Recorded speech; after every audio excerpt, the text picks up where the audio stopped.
antes de ler, nós vamos acompanhar o vídeo que mostra, por A mais B, que quem não investe na salvação é louco. Está cometendo uma loucura. Preste atenção no vídeo. Imagine essa corda e pense que essa corda é infinita. Agora imagine que esta corda é uma linha do tempo da sua existência. Você existe para sempre. Vê essa parte vermelha? Isso representa seu tempo nessa terra. Você tem alguns anos aqui nessa terra e depois tem o restante da eternidade em algum outro lugar. O que me deixa assustado é que alguns de vocês só conseguem pensar nessa parte vermelha. É tudo o que você consegue pensar, você é consumido por isso. Nossa, eu não consigo esperar tudo isso, sabe? Vou trabalhar duro e economizar, guardar bastante dinheiro para aproveitar esta parte aqui. Você é consumido por isso, você pensa, nossa, vou viajar bastante, comer bem, vou fazer tudo isso durante essa parte. Você tá de brincadeira? E quanto isso aqui? E todo o restante? Isso é loucura! Porque a Bíblia nos ensina que o que eu faço durante essa pequena parte vermelha determina como vou existir por milhões e milhões e milhões de anos para todo sempre. Então por que eu passaria essa pequena parte vermelha tentando ficar o mais confortável possível, me divertindo o máximo que puder? Paulo diz, olha, eu vou viver a minha vida para esta missão. Vou passar a minha vida, investir a minha vida para este momento, quando eu cruzar a linha de chegada. Então eu vou esquecer tudo que eu poderia aproveitar. Não vou olhar ao meu redor, vou ser como um corredor, apenas olhando para o momento que vou estar diante de Deus. Porque quando eu estiver diante dele, não vou ter essa chance aqui novamente. Temos uma chance nessa vida na Terra, e ela pode acabar a qualquer segundo para qualquer um de nós. Temos uma chance e depois vem a eternidade. Existem pessoas que olham algumas das minhas decisões e dizem, ah, você é muito estúpido, porque isso vai realmente afetar aquilo. E eu digo, você é estúpido, porque vai afetar tudo isso aqui. Cara, eu falo sério, eu olho o jeito que as pessoas vivem e digo, nossa, isso é loucura, você é tão louco. Você vai fazer isso agora e aproveitar o agora sem saber se você tem um amanhã? Você pensa que isso é inteligente e que eu sou burro?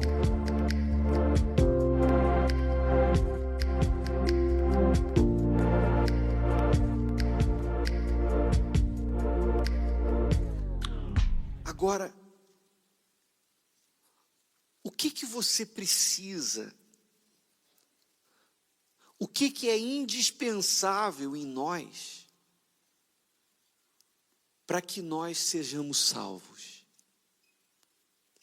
Existe algo que você tem que ter em si para ser salvo, e um outro algo que não pode haver em nós, porque colocaria em risco a eternidade.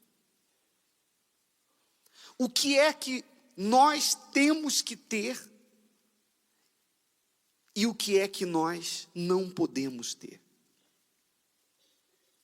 Eu me refiro à humildade e ao orgulho. Você, eu, nós, se queremos ser salvos, precisamos ser humildes. E não podemos dar lugar ao orgulho. Por quê? Porque o orgulho é o principal dos pecados. Se você cavar qualquer pecado, na primeira camada dele você vai encontrar o orgulho. O orgulho foi o pecado de Lúcifer e o transformou no diabo. E a humildade é o ponto de partida para que Deus faça uma obra na vida de qualquer ser humano. O ponto de partida não é a perfeição. Porque se fosse isso, Deus não faria obra na vida de nenhum ser humano. Porque não há ser humano perfeito. Mas o ponto de partida é a humildade. Porque a pessoa humilde, ela é maleável. Deus tem como trabalhar com ela. É o barro mole. E uma pessoa orgulhosa, ela é obstinada. Ela não ouve. Ela não aprende. Ela não é submissa. E ela não aliás, ela é egoísta. Ela vai sempre pensar na vontade dela, ela sempre vai se colocar em primeiro. Para que Deus encha uma pessoa, primeiro ela tem que se esvaziar. Não há como encher o que já está cheio. Então, quando Deus tem que encher alguém, primeiro essa pessoa tem que estar vazia de si mesma. O orgulho, ele faz a pessoa, na verdade, ela querer ser um Deus. O que é a palavra, o significado da palavra Deus? Deus é um que é adorado. Então, o orgulhoso, ele depende de reconhecimento dos outros. O orgulhoso, ele depende de aplausos. O orgulhoso, ele se preocupa com o que os outros pensam dele. O orgulhoso, ele gosta do afago, ele gosta do elogio, ele gosta da homenagem, ele gosta da honra humana. Já a pessoa que é humilde, aliás, a principal característica, ou uma das principais características de que uma pessoa nasceu do Espírito Santo, é que ela é humilde. E se tem uma coisa que o nascido de Deus não quer, é honra para si. Uma pessoa que tem o Espírito de Jesus, jamais vai querer a honra para si. A pessoa nascida do Espírito Santo, ela se sente mal com um aperto de mão e as palavras, meus parabéns. Isso lhe pesa o coração. Porque ela sabe que ela não é nada. Ela sabe que toda a honra e glória que chegar a ela tem que ser transferida ao Senhor Jesus. Então, quando alguém diz para ela, olha, você é muito bom nisso, ou olha, você está de parabéns, isso faz ela se sentir mal diante de Deus. Ela não gosta. Porque a natureza dela é a natureza do Senhor Jesus. Lembra quando o jovem rico chegou para Jesus e disse assim, bom mestre. Jesus disse, por que me chamas bom? Só há um que é bom, Deus. Ou seja, Jesus não aceitou aquele louvor e transferiu para o Pai, porque ele ali estava em forma de homem. Então, esse é um assunto muito profundo e é uma responsabilidade muito grande falar disso, porque eu também sou humano. Quem sou eu para falar de humildade e de orgulho? Até porque não há ninguém que seja perfeitamente humilde. Na verdade, nós temos inclinações, ou para um lado, ou para o outro, ou para o orgulho, ou para a humildade. Então, é um assunto que é muito profundo e que traz um temor muito grande quando a gente fala disso. Provérbios 15:33 diz assim, o temor do Senhor é a instrução da sabedoria, e precedendo a honra, vai o quê? A humildade. Então, precedendo a honra, ou seja, antes da honra, vem a humildade. Se uma pessoa é humilde, significa dizer que ela está no caminho de ser honrada. Mas também é um versículo que diz que antes da ruína o coração se gaba, se exalta. Então, Quando uma pessoa, ela age, ela procede humildemente, então ela está caminhando para ser honrada. Não tem como você querer a honra sem antes você abraçar a humildade. E a humildade, ela faz com que você se veja menos do que você é. Ela faz você se enxergar menos do que você é. O orgulho faz a pessoa se enxergar mais do que ela é. O orgulho puxa para cima. A humildade te joga para baixo. A humildade faz você entender que o mundo, e inclusive e principalmente a igreja, é como uma engrenagem em que todos nós somos peças dessa engrenagem. E nenhuma peça pode se dizer mais importante do que a outra. Cada um tem a sua função nessa engrenagem, cada peça tem a sua função nessa engrenagem, mas nenhuma peça pode dizer, não preciso das outras peças. É como na igreja. Eu estou aqui pregando, mas como seria agora, nós não teríamos esse silêncio que estamos tendo aqui, se não tivéssemos as monitoras lá da EBI cuidando dos filhos de vocês. Elas não estão aparecendo, elas estão lá nas salas. Vocês não sabem o nome da maioria delas. Mas se elas agora não estivessem funcionando lá, nós não teríamos esse silêncio. Nós estaríamos com choro de criança, com barulho de criança aqui dentro, e não teríamos esse silêncio que estamos tendo aqui. Então elas são peças importantes da engrenagem, assim como eu tenho o meu trabalho. É claro que na teoria é uma coisa falar isso. A questão é que eu tenho que enxergar isso. Você tem que enxergar isso. Nós temos que enxergar o quanto nós precisamos uns dos outros. Ninguém é autossuficiente. Amém, pessoal? Todo mundo é importante. As atribuições podem ser diferentes, as condições podem ser diferentes, mas todos nós somos iguais perante Deus. Eu não sou melhor do que você, você não é melhor que eu. A pessoa que está do seu lado e tem menos tempo de igreja que você, não é menos importante do que você que tem anos.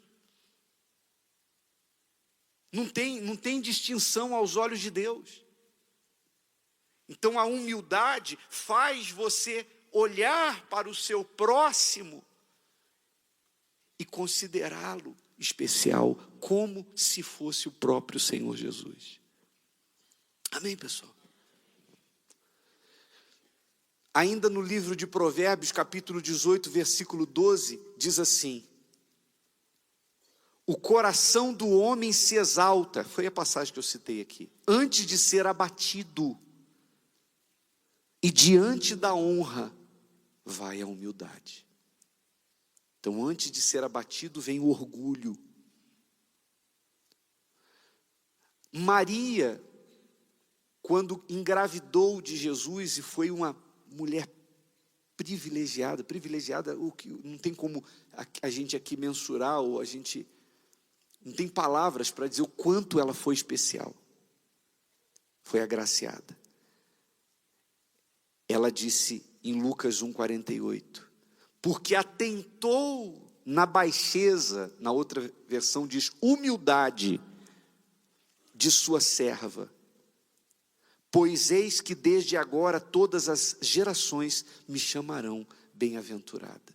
Então ela disse que Deus atentou para a sua humildade. E realmente, para servir para aquele propósito, ela tinha que ser extremamente humilde, porque Maria, quando ficou grávida, sem ter tido contato com homem algum, passou maus bocados na sociedade daquela época. Hoje é normal uma mulher não ser casada e engravidar. A sociedade considera normal. Naquela época, não. Então, ela passou maus bocados. Ela teve que ser muito humilde, suportar as humilhações, suportar o desprezo das pessoas, suportar o questionamento das pessoas para servir a Deus. Então, ela teve que se anular. Se ela tivesse orgulho, se ela fosse uma mulher orgulhosa, ela não aceitaria a missão que lhe foi dada. Então, Deus buscou uma mulher humilde, que estivesse disposta a suportar as humilhações que ela passou para poder ser instrumento de Deus.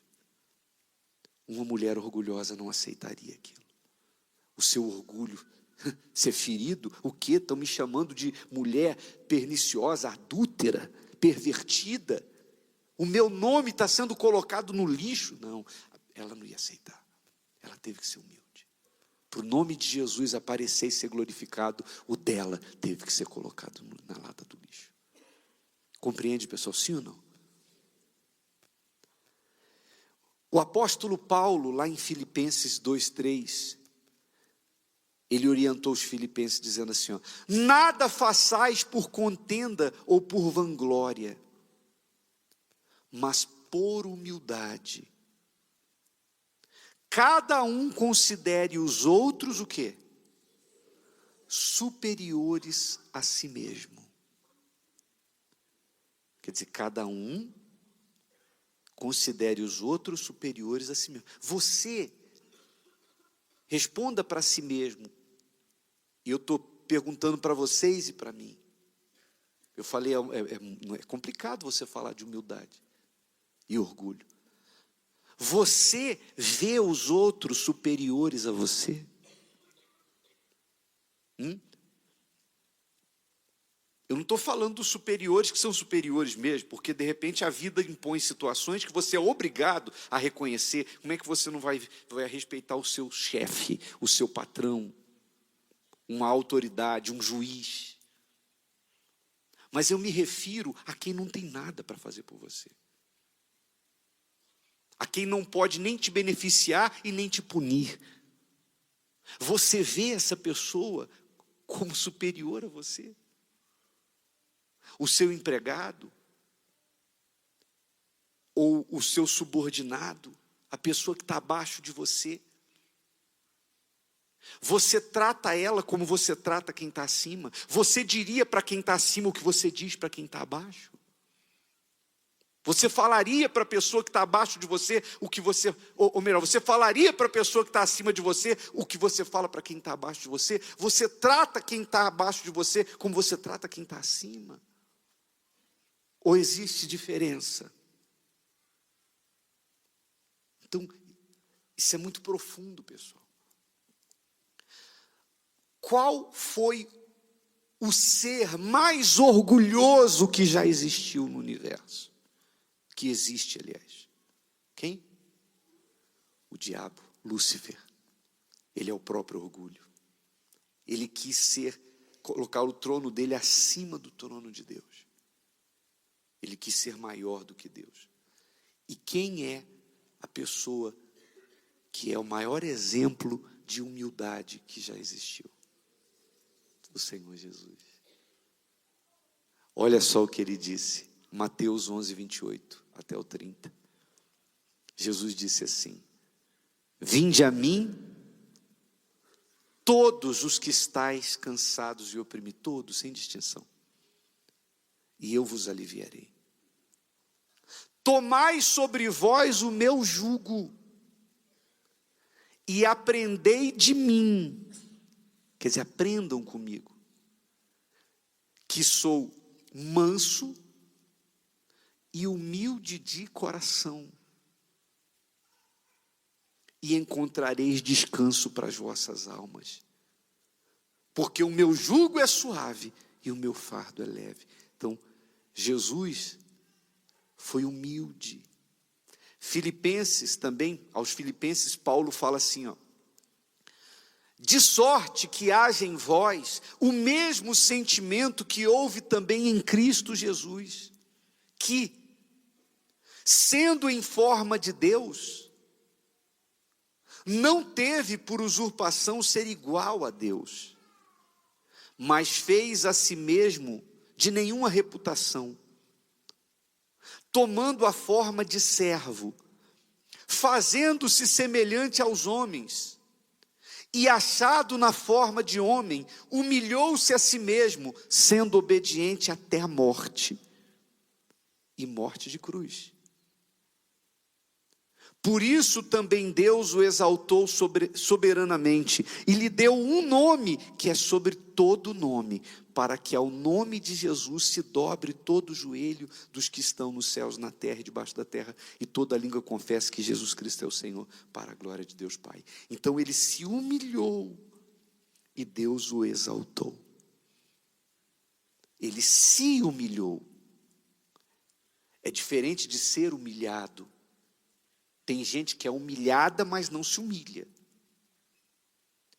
Tem gente que diz assim: está escrito que os humilhados serão exaltados. Não está escrito que os humilhados serão exaltados. Tem muitos humilhados que nunca vão ser exaltados. A Bíblia diz que os que se humilham são exaltados. Uma coisa é você ser humilhado, e outra coisa é você se humilhar. Jesus se humilhou. Sabe lá o que é você ser o filho de Deus, o dono da terra, o dono do ouro, o dono da prata, e um mero ser humano, cobrador de impostos, chegar perto de você e dizer assim: vim cobrar os impostos.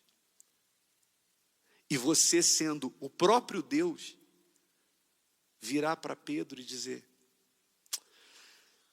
de quem os reis da terra cobram impostos? Dos estranhos ou dos filhos? Pedro respondeu: dos estranhos, Senhor. Ele falou: logo os filhos estão isentos. Mas, para a gente não causar escândalo, vai lá no mar, lança um anzol, pega um peixe, tira da boca dele o dinheiro, paga por mim e por ti. Quer dizer, Jesus foi humilde. Porque ele, como Deus e dono da terra, vai pagar imposto para barro, para comedor de feijão, para um mero mortal. Mas ele se sujeitou.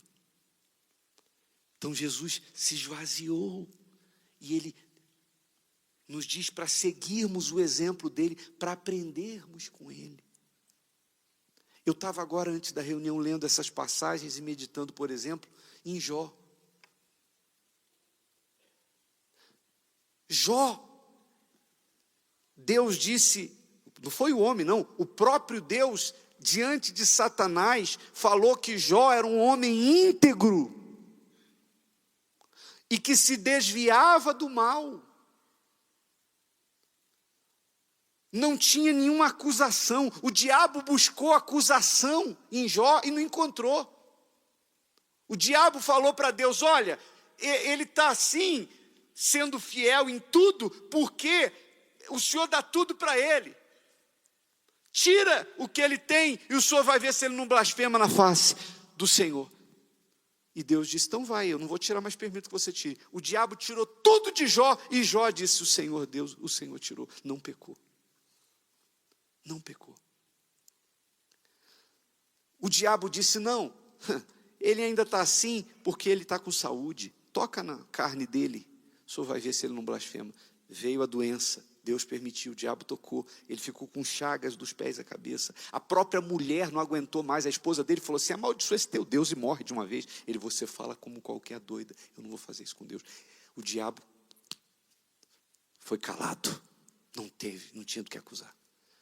Jó, ele era um homem perfeito, aparentemente perfeito, embora não existe ninguém perfeito, mas não tinha nada que pudesse acusá-lo. E quando ele se viu na doença, na miséria, quando ele perdeu tudo, ele chegou diante de Deus e defendeu a sua integridade. Ele chegou a ponto de dizer para Deus: pese-me em balanças fiéis e verás a minha integridade. Ele chegou ao ponto de dizer para Deus: eu fiz aliança com os meus olhos e eu não sequer olho para uma donzela. Nem disso o Senhor pode me acusar. Mas olha o que eu estou passando. Ou seja, aparentemente você não vê pecado em Jó. Mas no final, Quando Deus estava para restaurar a sorte dele, você descobre qual era o problema de Jó. Jó 42:1. No final do seu sofrimento, depois de discutir com Deus, debater com Deus, questionar Deus, e Deus responder Jó, aí ele vai e fala assim: então respondeu Jó ao Senhor, dizendo: bem sei eu que tudo podes, e que nenhum dos teus propósitos pode ser impedido. Quem é este que sem conhecimento encobre o conselho? Quer dizer, quem é este? Quem sou eu? Ali ele reconheceu que ele vinha sendo o quê? Orgulhoso. Ele era tão certo, tão correto, que isso, na verdade, virou um motivo de orgulho para ele. A ponto dele dizer: pese-me em balanças fiéis, verás a minha integridade, etc. e tal. Ou seja, não tinha pecado. Então, o não ter pecado, na verdade, estava trazendo para ele o perigo do pior dos pecados, que é o orgulho. Então, aí no final, ele diz: quem é este que sem conhecimento encobre o conselho? Por isso relatei o que não entendia, coisas que para mim eram inescrutáveis e que eu não entendia. Escuta-me, pois, e eu falarei. Eu te perguntarei, e tu o quê? Me ensinarás. Agora a gente vê um Jó humilde: eu não sei nada. Quem sou eu para encobrir o teu conselho? Quem sou eu? Eu não sou nada. Aí ele fala no versículo 5: com o ouvir dos meus ouvidos ouvi, mas agora te veem os meus olhos, por isso me abomino e me arrependo no pó e na cinza. Se arrepende do quê? Se ele não olhava nem para uma mulher com um olhar impuro sequer. Se arrepende do quê? Se ele não adulterou, se ele não blasfemou, se ele não fez nada que pudesse se dizer que tem pecado, do que Jó fala que se arrependeu? Ele se arrependeu do seu orgulho, de não ser humilde aos olhos de Deus. E aí ele fala: eu te conhecia com ouvir, ou seja, só de ouvir. Agora eu te conheço de verdade. Ou seja, mesmo com toda a perfeição dele, ele só foi conhecer a Deus quando ele se humilhou. Amém, pessoal? Eu sei que todos nós falhamos, todos, eu, você, todos nós temos erros. Nós não somos perfeitos e também não somos como Jesus, que é o exemplo da humildade. Mas eu pergunto: você se inclina mais para quê? Para a humildade ou para o orgulho? Por que isso é importante? Porque para você ser salvo, você vai ter que obedecer, você vai ter que renunciar, você vai ter que ir contra seu coração muitas vezes, você vai ter que ir contra as suas vontades, e para você fazer tudo isso, você vai ter que ser humilde. Responda para você: você é mais inclinado à humildade ou você é mais inclinado ao orgulho? Você se importa apenas com Deus ou você é muito preocupado com a sua reputação perante os homens? Você se preocupa com como é que você se sente se alguém chega e te elogia e te dá parabéns? Isso te envaidece ou isso te até estremece?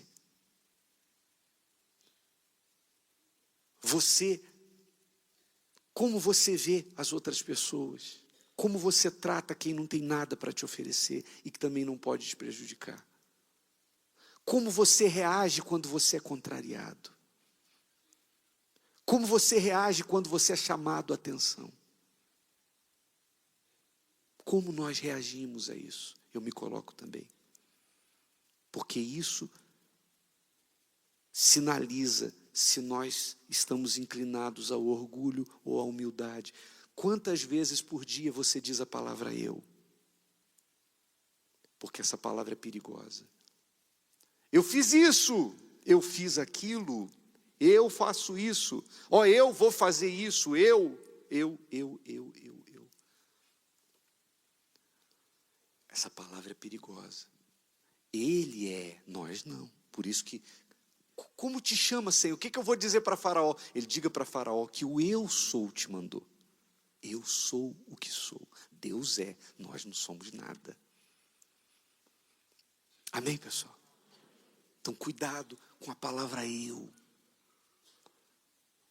Antigamente, eu já falei aqui, eu me lembro que eu ouvia o rádio, quando eu estava começando a igreja, e o Bispo Macedo fazia um programa no rádio, ele dizia assim, nesse domingo nós estaremos. Eu falo, nós quem?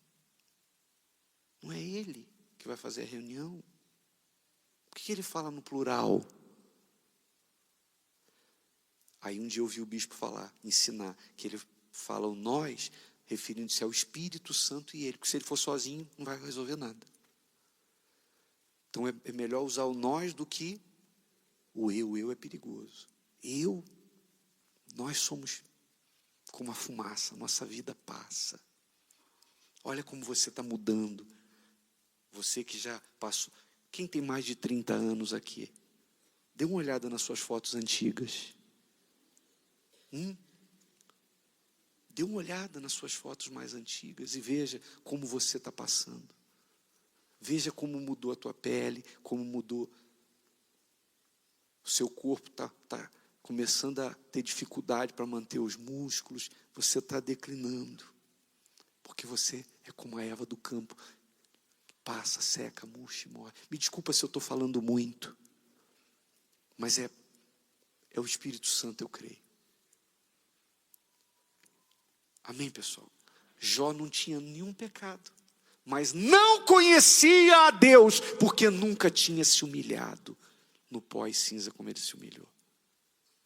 É por isso que às vezes uma pessoa que chega na igreja e vem do lixão, da lama, que vem da droga, vem da prostituição, da promiscuidade, às vezes a pessoa está aqui falando em línguas diante do altar, recebendo o Espírito Santo antes de outra que está às vezes há anos na igreja, que não tem os pecados que aquela pessoa tem, mas às vezes nunca teve a humildade de reconhecer que é nada e se humilhar diante de Deus. Uma pessoa humilde, quando ela comete um erro, ela diz assim, me perdoa, eu errei, eu me equivoquei, eu errei. O orgulhoso, ele diz, não foi culpa minha. O orgulhoso se ressente, ele se fere, qualquer coisa fere o orgulho dele. Deus tenha misericórdia de nós. Lift your hands toward heaven and honor the Lord. Just speak to the Father from the depths of your heart. Go ahead and give him glory, give him praise. Honor the name of Jesus. Thank you, Holy Spirit. Call Papa's Monty Cooperative Pekeno Soccer Team. Do something easy, stop raise the breakfast. Your right hand of power to do wonders and I miss tonight. Father, ask for encounters that brings transformations, transfiguration, and counters that work, wonders and counters that alter the course of human destiny. Do what only you can do and take all the glory in Jesus' mighty name. We have worship. Come on somebody, give the Lord a big hand. Come on 할아래, keep Jesus. The song Hallelujah, praise God, praise God. Lead them for a moment, is such a joy to be here this evening. It was just last week that God gave us the matching order, eventually to visit some regions in the southern Africa. I think I announced this meeting for the first time on Sunday and the flyer went up on Wednesday, and today.